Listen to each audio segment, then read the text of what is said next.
What's good? I'm Jason Thompson, also known as Pyinfamous MC, co-owner of Fahrenheit Creative Group, also co-owner of Suite 106 Lounge. And since I'm rocking my Tribe Called Quest t-shirt right here, I have to know, can I kick it?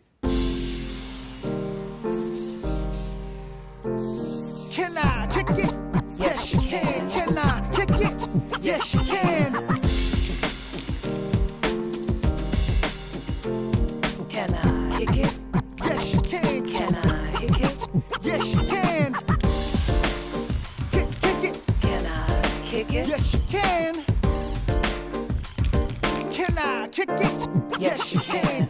I was born in Clarksdale, Mississippi, which most people know is one of the poorest parts of the state of Mississippi and one of the poorest parts in the nation. Left there early on. My family moved to Crystal Springs, Mississippi, where I grew up. Most of my formative years spent there, and that's where I got my elementary and middle school and high school education.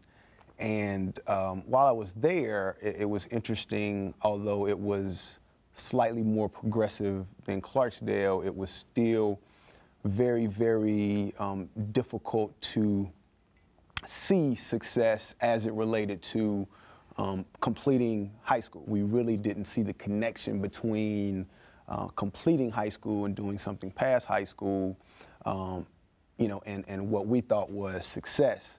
I had a lot of friends who, for whatever reason, because of the conditions that they lived in, familial struggles, who, you know, either contemplated strongly dropping out or actually did drop out.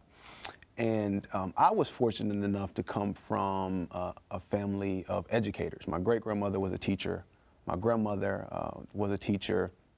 Well, my mother and father, you know, graduated from high school and college. And so it was never really an option for us to drop out. We were able to, in our family, directly see the ties to education, and then maybe not financial success, but at least the impact you can have on your immediate circle and then the world. A lot of times, and even when I was young, and I think people still do it now, is you go to school, you can be a doctor, a lawyer, or something like that and make a lot of money. Well, essentially, that's not the most important part of education. We have to tie education to the edification that and the independence that it allows you and affords you. You know, the greatest thing that I was ever taught is how to read and comprehend reading. So with that, I can unlock anything that's presented to me. And if we communicate that to young people in a way that understand that there is no puzzle that you can't put together or no riddle that you can't, you know, figure out if you have those basic tools.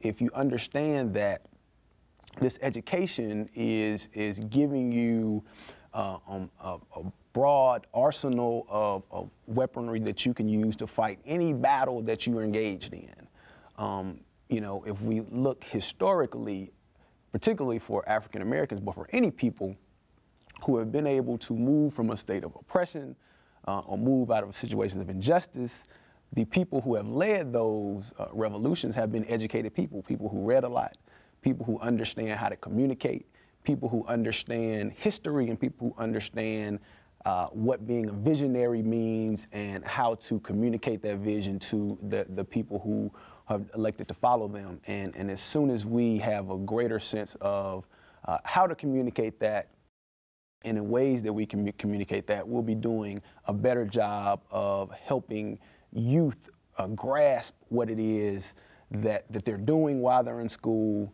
and how to continue to communicate it amongst each other. Education is also edification, that it allows us to grow, allows us to prosper, allows us to exude the greatness with which we've been instilled. It really gives us a greater opportunity then to grow and build a community that is strong enough to support itself and sustain itself. What we really need to start talking about is the creation of sustainable legacies and our impact and our footprint on the world. That starts with education. Like when you're making that footprint, you're lacing up your shoes. That shoe, every little eyelet that you lace up is maybe a grade that you are completing.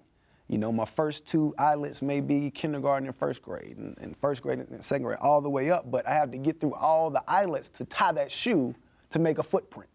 And so once I have that shoe firmly on my foot, then I can walk ahead of others and lead them into their future.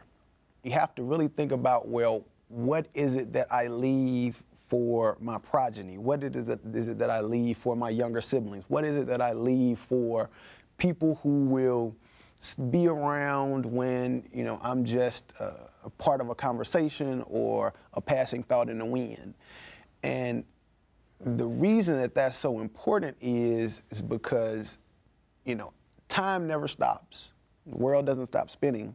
And so we want our influence and our impact to continue, to have this perpetuation. If we're continually to remove ourselves from the school system or whatever kind of educational institution that we are in, then we're never going to be able to truly access, you know, concrete, long-term solutions to the problems that we complain about. We have to help students understand that education will empower them to change that on their own. And then once they're empowered to change that on their own, they're also empowering other people, young people and older people, to continue to create a better and brighter future for everyone. And I think that that's just so vitally important.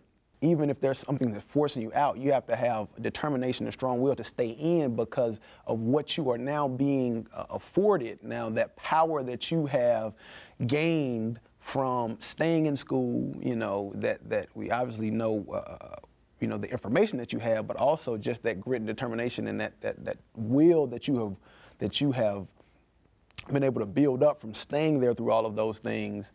And with that, you will be able to do some dynamic things to really augment your reality and the reality of many other people, some of who you may never meet.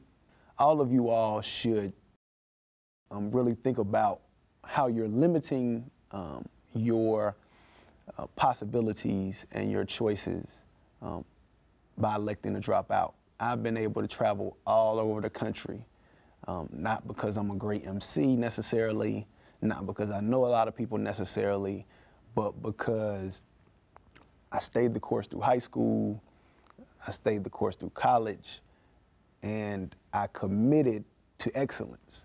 And what I would challenge to you is to commit to being an excellent you. And you will never know the fullness of that excellence if you elect to leave high school. So my plea to you would be to stay in school, to stay the course, and to begin to access all of those doors that will be open to you once you graduate. Can I kick it? Yes, you can.